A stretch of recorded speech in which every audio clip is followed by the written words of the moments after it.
The opinions expressed on this show do not necessarily reflect the views of the Tampa Bay Arts and Education Network.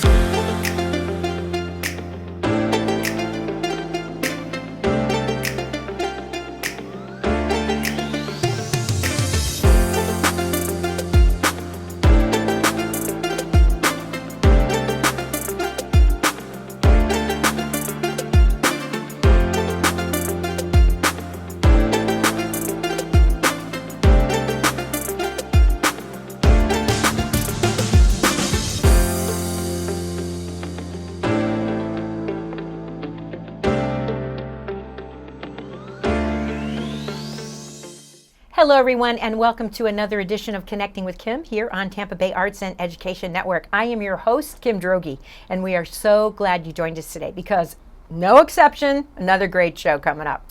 You know, I work very hard every week to bring you information about people, places, and entities in the Tampa Bay area that help you live your best life in our corner of paradise, and this will be no exception.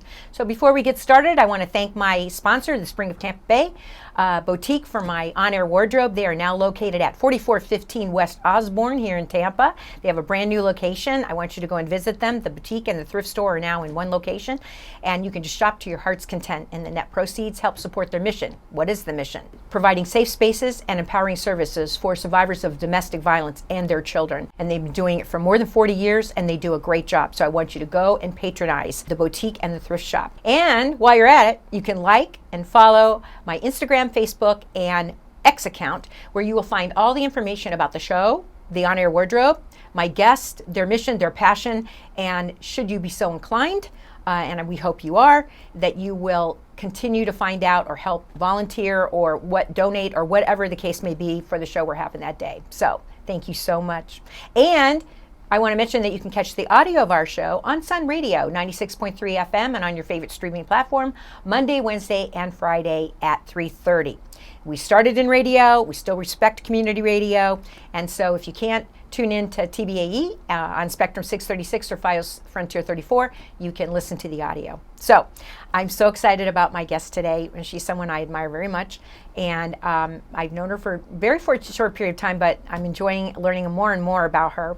And you're going to have a fun time because she wears a lot of hats. But the one we're going to start with in this interview is pastor at Arise Church, and I want you to welcome Tina Blount.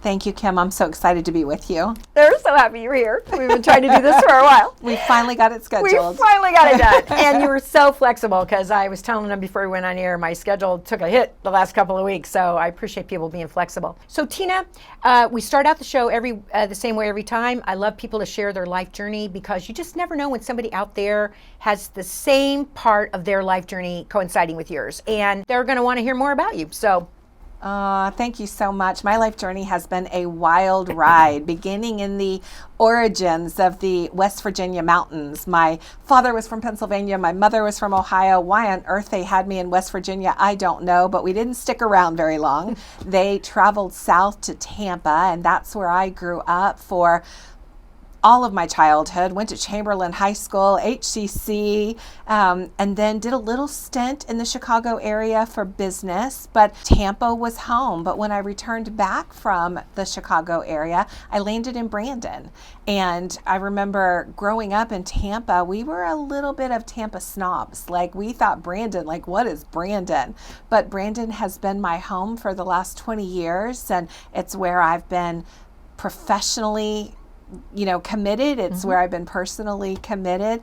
My story has ups and downs and turns to it. I have grown up in a household of very hardworking individuals. And when I was a little girl, I wanted to be just like my daddy. Now, when I was a little girl, I didn't know what he wanted to be, what he did, but I knew that he went to work every day dressed up and with a briefcase. And so that's for me, right? I'm like, I want that life. And yet I didn't really know what I wanted to do. I didn't really know what I was great at. I didn't really know what that looked like. And so after working for several years for my mother's company, even like through junior high school, every summer, every Easter, every everything that we had off. I got hired by a company called Girl Friday, and they were a staffing agency back in the day. Yeah. And I loved learning about people. I loved learning about what makes them tick, what they were good at, and how to match them in jobs. And so that was kind of my first introduction to what became a lifelong journey of understanding how people are created,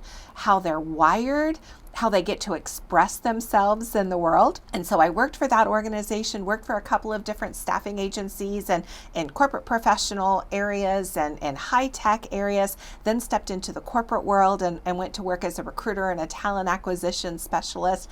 And I just loved all things helping people figure out how they were. Pastor was never on my radar. Pastor was not something that I set out to be. I didn't set out to go to seminary. I loved God. I loved the church. But I also really liked my career at that point. And so landing in that spot was quite a surprise to, I think, all of us. Well, I'm glad you did, because Arise Church has 2 locations, one in Brandon and one in the South Shore area in Ruskin. And so you invited me. I did. And I came to hear you preach, and I'm going to call it that. In my church, we'd call it delivering the homily. But I remember we went to lunch afterwards, and I remember I looked at you and I said, "Oh, I'm in trouble." And you started laughing. I did. And so you have, I can attest to the fact that you have a very special way of touching people. I know I'm not the only one that feels it. I felt it before, but I felt it in a very concrete, tangible way that day I attended services. So, as I mentioned, you wear a lot of hats, and we're starting with pastor first. And that's, you're a communicator, you have a coaching business now, you're a podcaster, and we're going to roll into all of that. Yeah. So, let's start with, you became a pastor. So, it's a funny story. I was working at that time for a financial company as their vice president of talent acquisition, but I was also actively teaching Christian education classes in my church. Back in the day, we called it Adult Sunday School. Yeah. And I began to get invitations to speak in different places. And I was invited by the pastor of Arise Church, Dr. Brent Simpson, to come and be their Mother's Day speaker. Now, in full transparency, I had just come out of a emotional, relational breakup. Had just gone through a divorce, and I had been widowed previously, and I just thought, okay, maybe ministry isn't for me. Maybe, I'm good in the career world. Let's stay right where I'm at. And so I turned him down the first couple of times he asked me to come and be a Mother's Day speaker for him, because I just was, if you've ever been in that place, Kim, where you're just brokenhearted and wounded, it makes it very difficult to step up onto a public stage, because you bring with you not only everything you're talking about, you bring your wounds to the platform at the same time. But if you know anything about Dr. Brent, he doesn't take no easily for an answer. Right. And so I came to be a Mother's Day speaker. There were 2 services at that time. We used to be called Brandon Assembly of God back in the day, been in a community since 1959. And I stepped into the restroom in between the 2 services, because, we have to freshen up our lipstick. That's right. That's what we have to do. And I happened to look down, and the toilet paper roll was coming under, not over. And I just remember thinking to myself, well, that's wrong. Like, that's just totally wrong. That's wrong. Like, that's not You how go it to goes. the patent, it shows it rolling over. Yes, exactly. And I thought, well, let me fix that for them. I'll fix my lipstick and their toilet paper. And so I took it off the roll, and when I flipped it over, a thought went through my head that I knew was God speaking to my heart, and he said, "You're home." And I thought, that's awesome. I don't know what that means. So 2 weeks later, I came back to church, cried all the way through the entire service. 2 weeks after that, they called me in and said, "What's happening?" And I said, "I don't know, but I feel like I'm supposed to be here." And so I served for 6 months, just served, did my job and served, but they treated me like staff. They allowed me to serve like staff. 6 months after that, they hired me part-time. 6 months after that, they hired me full-time, and I just celebrated my 12th anniversary as their community pastor. Oh, congratulations. I'm Thank very you. happy for you. Thank you. It was a wild ride. And I said I'm an unexpected, accidental pastor. Yeah, I'm an intentional communicator. I was an accidental pastor. Well, I understand that, because people ask me all the time, how did this start? How did you do Connecting with Kim? And I tell them, one day somebody offered me an opportunity and I decided to walk through the door Yes. and see what would happen. And Yeah. I was coming off widowhood. I was Yeah. a recent widow, and I decided to do it. And then one day TBAE came to me and they said, hey, and they opened another door, and I Yeah. thought, I'm going to walk through that door and see what happens, right? Exactly. And it's been fantastic, and I think it's been fantastic for you too. It has. It's been an amazing experience. I've done a couple of different things at the church. I probably have held 2 significant roles there. I was the connection pastor for a good period of time, which basically means when someone comes into the church, my job is to help them get connected. It's a scary thing to walk into a church for the first time. Right. All of those Especially if you people don't know anybody. each other. Exactly. You don't know anybody. So my job was helping them get connected. It was helping them find their place of service, finding those gifts, talents, and abilities that I was so passionate about for so many years. And then another door opened up for me to step into the community. And when I stepped through that door, it was really at the invitation of a friend who had a networking luncheon, and another friend kept saying, you should come to this. And I remember thinking, I don't know why I need to come to this. My job is to help people connect inside the church. But when I stepped out into the community, I realized that people needed to know God there too. We need God in the marketplace. We need him in the hospitals. We need him everywhere. And he's available everywhere. If we will invite this conversation, I invite him into, right, to be a part of what we're talking about. And so that door opened for me to become the community pastor, and I've been in that role for the last 6 years or so. As I said at the top, you wear a lot of different hats, and do. author was not one of the ones I wrote down, but you are an author. I am. You've written some books. I have. So let's kind of, in the time we have left, let's kind of go through the progression. So you became the community pastor. Yes. And then other doors opened for you. So what happened after that? They did. Well, even before those doors opened, I had already begun writing because I was speaking. And it's the funniest story about how my first book even came about. I was speaking at a church at a big Christian education conference. Pastors come in from all over the state, actually all over the region, and you teach multiple times a workshop. And this one woman sat through my teaching 3 different times. And I'm just going to keep it real with you. I thought to myself, the first time, glad she's here. Second time, I thought, well, that's curious. The third time, I thought, number one, this isn't that complicated, nor is it, quite frankly, that good. Like, I don't know why you need to be here 3 times. But she approached... You undersell yourself. Well, she approached me afterward and she said, do you have any of this written down? And I said, I don't. And she said, you need to. You need to write a book. And that started a series of writing. And so my very first book was called Now What? Finding Life After a Layoff and a Job Too. During that season, I was working for a national reemployment company as a job coach and trainer, helping individuals who had lost their job figure out how they were wired for the next season of their life. And so that became the first book. And then I rolled into a second book, which came about crazy, wild story. I had a very rare parasite in my body that, had they not found it, would have taken out the lamp of my eye, as they called it, and rendered me blind. They caught it, they captured it. Life is good, it moved on. But God began to show me how there are parasites, spiritual parasites, that hinder our effectiveness, that dim our light in the world. And so I wrote my second book based upon the 7 churches in the book of Revelation and how we can avoid these backdoor enemies. So then fast forward, I'm working at Arise, not really writing at that point, but there's been this other book that has been living in my heart for about 10 years. And I finally decided, or I guess God decided, it's time for you to put that one out there. And so I published that, and that came out last year. It's called Your Life is a Tree of Possibilities. And it's all about finding healthy expressions of your calling in this season. I think whether you are a high school student, a college student, whether you're middle-aged or whether you're in your sunset years, you can still have a new expression, a new way to communicate to the world, this is what's in me. You don't have to get stuck and stay there forever. Well, we're both living proof of that. We are, absolutely. Yeah. And that's the beauty of it. But there are so many people out there that don't recognize that. They don't know how to move from A to B.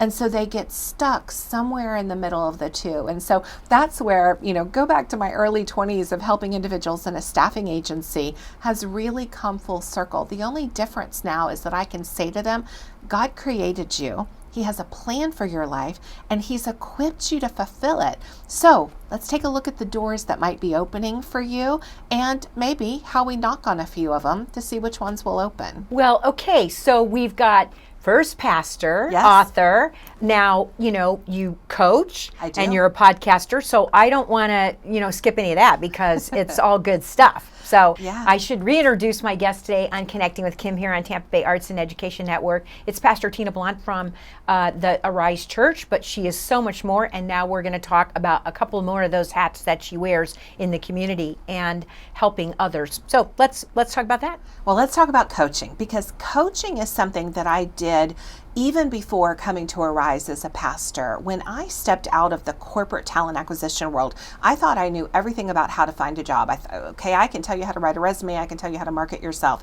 But I went to work for a startup reemployment company that, as I mentioned, was helping people who had been laid off. And they trained me, and then I went and got additional training in how to be a job coach. So I knew that component of it. I went on and got some additional credentials as a life coach, because let's face it, life and jobs, careers, they hold hands together. But as the community pastor, I was serving on the Chamber of Commerce board for the Brandon Chamber of Commerce and several other boards in leadership capacities. And as a result of that, businesses would say, hey, do you think you could come in and talk to my staff on this topic or that topic? And so it became just the next evolution of what I was doing. It was being able to work with professionals, helping them level their lives up, if you will, in work, life, and faith. And in my coaching, work, life, and faith all hold hands together. Right. I think that the Word of God is the greatest playbook for life ever given, and there's great business techniques inside of it. And so now I have the ability to go in and work with businesses and lead workshops or do direct coaching, if you will, with some of their management or staff individuals. And so that's been a tremendous amount of fun. I've just actually started my own Be Blunt workshop series. I just had my very first one just a few weeks ago. I know, and I missed it. I know, but there's another one coming in May. I know, I can't wait. I'm really excited about being able to do that. I really feel like if people understand their design, then they will understand the destiny that God already has laid out for them.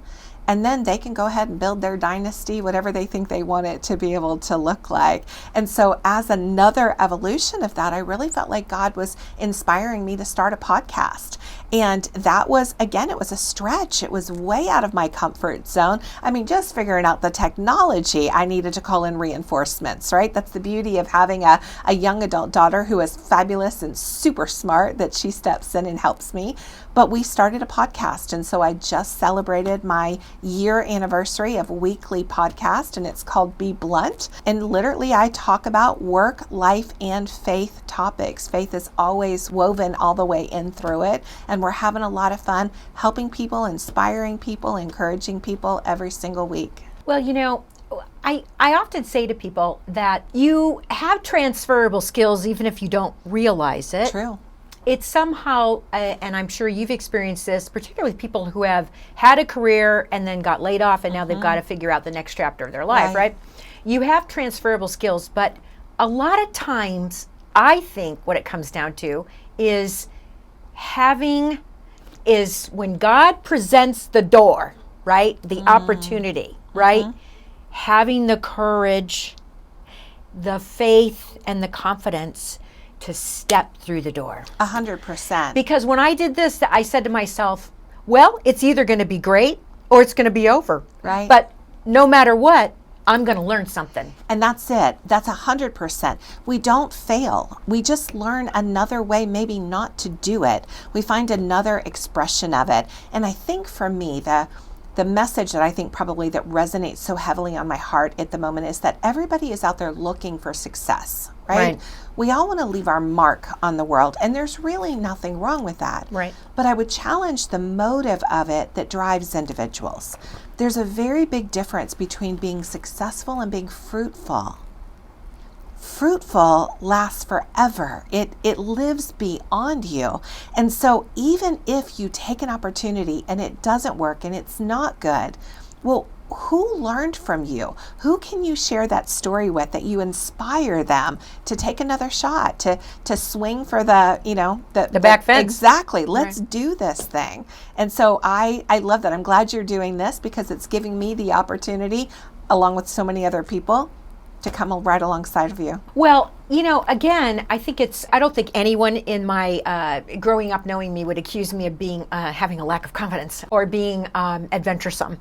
My mother always says I was in perpetual motion. I never stopped. I was either moving, singing, doing something. But again, I never envisioned this chapter of my life. I mean, did I have transferable skills from my business career? Yeah, I probably made hundreds of presentations in my business career, right? Sometimes one-on-one, sometimes to a big group. Right. I've written speeches. I've done all that, right? So yeah, there's some transferable skills in there. But I think for me, it was just, I don't know, seeking a new adventure and thinking, okay, something's going to come out of this. I don't know what, but something will, right? Well, and that adventurous spirit sounds like is how God led you. Your entire career, your entire life. Okay, Kim, let's go on an adventure together. Well, I should be dead a couple occasions. I thank God somebody was looking out for me because in my teenage years, yeah, definitely, somebody was watching out for me. So, you've started these, I love all this, that, and you started these workshops, which I am so excited about because I think they are going to grow and grow. Because I'm sitting here as you're talking and I'm thinking, okay, so we evolved through this and this and this and this. So what's next? Because I know you have dreams and goals, and I know you're gonna do. There's other things you're gonna want to do, and God's gonna speak to you and lead you in those directions. But what is it next for you? Because this is a lot you're doing right now. It is a lot at the moment, and I wish I had a really clean answer for that. I do have dreams and goals, but if I am anything, I am submitted to God's will in doing His work. There's lots of things that I could do, but I'm not chasing success. I'm chasing fruit, which means I have to be led by His Spirit to follow Him wherever He leads me.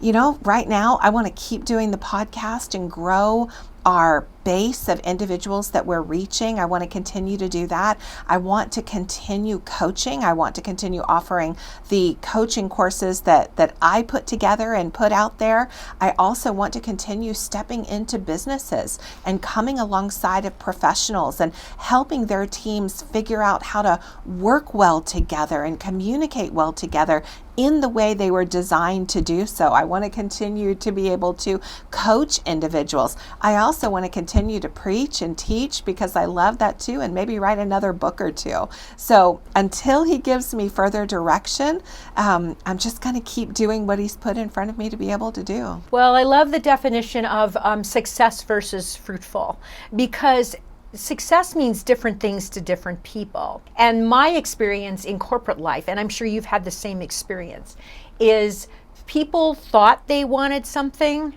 and then when they got it, because my mother always used to say this to me, be careful what you wish for, Kim. When they got it, they would sometimes stand there and say, okay, this isn't really it. This isn't really it. Yeah. And so this thing that they strived for and they sacrificed for and they finally achieve that, and then they stand there and go, Yeah. So this idea of success versus fruitful is especially meaningful to me. I'm so glad to hear that. Well, and I would share this with you and share this with those that are watching and listening. When I first felt a nudge to serve God, my fear was that He was going to send me to Africa to be a missionary. I don't really like to sweat. I didn't quite think that was going to work out so well. I didn't want to do that. But I thought I would have to step out of the secular world into ministry in order to be able to fulfill the call that He had on my life. And in many ways, I did that for a very long, and I still am doing it. But the thing is that in God's world, there is no difference between the sacred and the secular. It's all sacred to Him. So if you're a teacher, you teach for His glory. And if you run this amazing broadcast, you do it for His glory. And if you are a doctor, you do it for His glory. And so it's not about what you're doing, it's the motive behind your doing it. Exactly. That's what determines whether it's fruitful versus successful, because you can 100% be successful and not be fruitful. Exactly. But if you're fruitful, then God gets to determine the success level that you could handle that still allows you to be connected to his heart. Yeah, that's profound. And most people don't understand that. I mean, and I hope just this little small show will ignite something in somebody watching or listening to say, oh, I want to know more about that. And I'd love to have that conversation. So we've only got a couple of minutes left. So I always like to offer, particularly my MPOs, but I don't really consider you that, but I always like to offer them an opportunity to look right in their camera and say any little particular message they want to the watching and listening audience. Is there something you want to say directly? Because I want to give you that opportunity. Thank you so much for that. So let me first address you. God created you on purpose and for a purpose. And if you've experienced religion, but you've never experienced the presence of God, I first want to invite you to come and worship with me at one of the Arise campuses. You can find us at myarisechurch.com. Beyond that, if you're in a season where you are taking stock or inventory of who you are, what you're passionate about, what you bring to the table, and how to express that, then visit me at tinablount.com. That's what I want to say to you. God has a plan for you and a purpose for you, no matter what season you're in. I can't wait to help you discover it. Thank you, Tina. Thank you for being my guest today on Connecting with Kim. I knew it would be great. I always knew in my heart it would be great. And I appreciate so much you taking the time out of your schedule to come and be with me.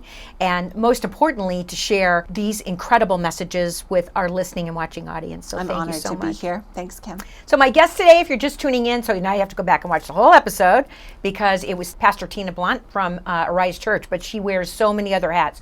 An author, a communicator, a podcaster, so much more, a coach. And her mission in life is just growing, and I'm delighted to see it. I'm delighted to witness it, and I hope to be more a part of it myself. So thank you for joining us today on Connecting with Kim. We'll be back next week with another great episode, because the whole goal of what I do every week is to help you live your best life in our corner of paradise. And it really is paradise, and I do want to help you, and everybody here at TBA wants to help you. So thanks, and another shout out to my sponsor, the Spring of Tampa Bay, providing safe spaces and empowering services for survivors of domestic violence and their children. They also provide my honor wardrobe, and I'm extremely grateful to them. So come back next week. We'll see you later.